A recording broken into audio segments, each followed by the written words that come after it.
Pagi yang kita baca beberapa buah hadis, mudah-mudahan manfaat bagi kita insya-Allah.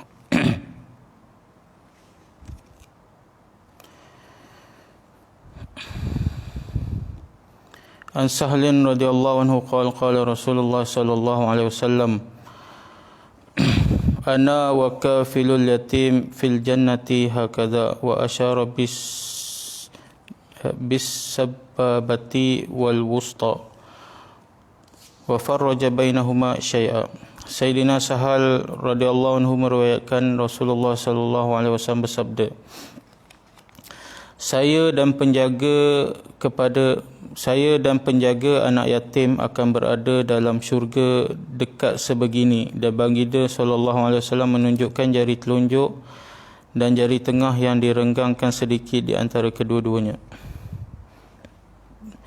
Sayyidina Sahal radhiyallahu anhu meriwayatkan Rasulullah sallallahu alaihi wasallam bersabda, saya dan penjaga anak yatim akan berada dalam syurga dekat sebegini.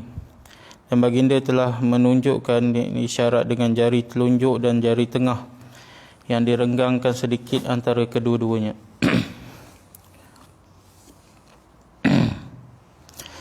An Amr bin Malik al-Qushairi radhiyallahu anhu qala sami'tu Rasulullah sallallahu alaihi wasallam yaqul, man dhamma yatiman baina abawaini muslimaini ila ta'amihi wa syarabihi hatta yughniyahu Allah wajabat lahul jannah.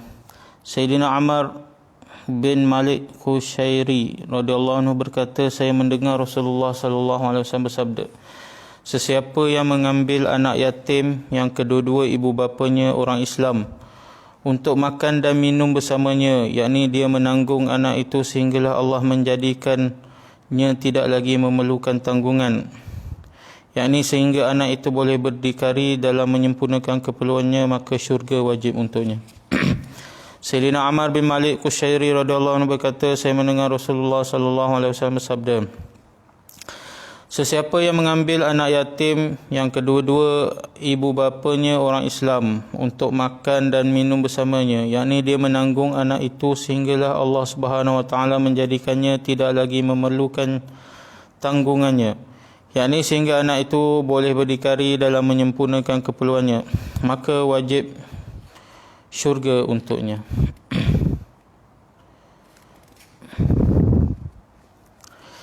An Abi Musa al-Ash'ari radhiyallahu anhu an Nabi sallallahu alaihi wasallam qala, ma qa'ada yatimun ma'a qaumin ala qas'atihim fayaqraba qas'atahum syaitan.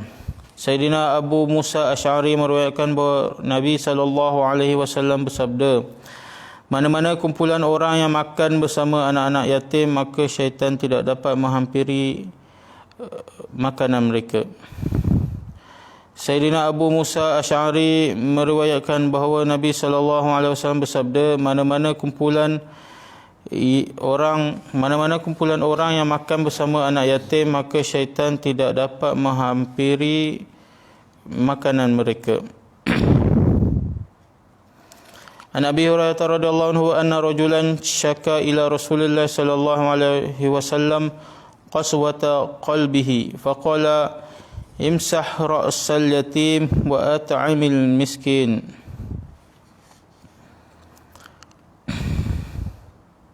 Sayyidina Abu Hurairah radhiyallahu anhu meriwayatkan bahawa seorang lelaki mengadu kepada Nabi sallallahu alaihi wasallam tentang hatinya yang keras. Maka baginda sallallahu alaihi wasallam bersabda, selalulah usap kepala anak-anak yatim dan jamulah orang-orang miskin. Sayyidina Abu Hurairah radhiyallahu anhu meriwayatkan bahawa seorang lelaki mengadu kepada Nabi tentang hatinya yang keras, maka Nabi SAW bersabda, selalulah usap kepala anak yatim dan jamulah orang-orang miskin.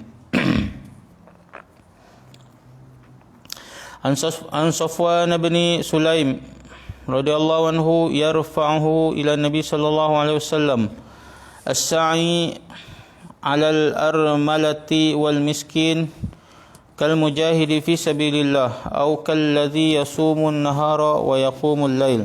Sayyidina Safwan bin Sulaim radhiyallahu anhu meriwayatkan bahawa Nabi sallallahu alaihi wasallam bersabda, ganjaran orang yang berusaha menyempurnakan keperluan balu-balu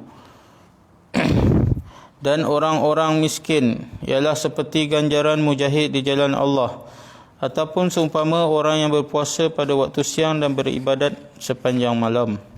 Sayyidina Safwan bin Sulaim radhiyallahu anhu meriwayatkan bahawa Nabi SAW bersabda, ganjaran orang yang berusaha menyempurnakan keperluan balu-balu dan orang miskin ialah seperti ganjaran mujahid di jalan Allah, ataupun seumpama orang yang berpuasa pada siang hari dan beribadat sepanjang malam. An Aisyah radhiyallahu anha qalat qala Rasulullah sallallahu alaihi wasallam, khairukum li ahlihi wa ana khairukum li ahli. Sayyidatina Aisyah radhiyallahu anha meriwayatkan bahawa Rasulullah sallallahu alaihi wasallam bersabda, yang terbaik di antara kamu ialah orang yang terbaik, orang yang berbuat baik kepada ahli keluarganya, dan aku ialah orang yang terbaik berbuat baik kepada ahli keluarga dalam kalangan kamu. Sayyidatina Aisyah meriwayatkan bahawa Rasulullah sallallahu alaihi wasallam bersabda, yang terbaik di antara kamu ialah orang yang berbuat baik kepada ahli keluarganya, dan akulah orang yang terbaik berbuat baik kepada ahli keluarga dalam kalangan kamu. InsyaAllah kita terdengar beberapa buah hadis. Mudah-mudahan kita dapat ambil iktibar dan sampaikan, insyaAllah. Subhanallah bihamdihi, subhanallah.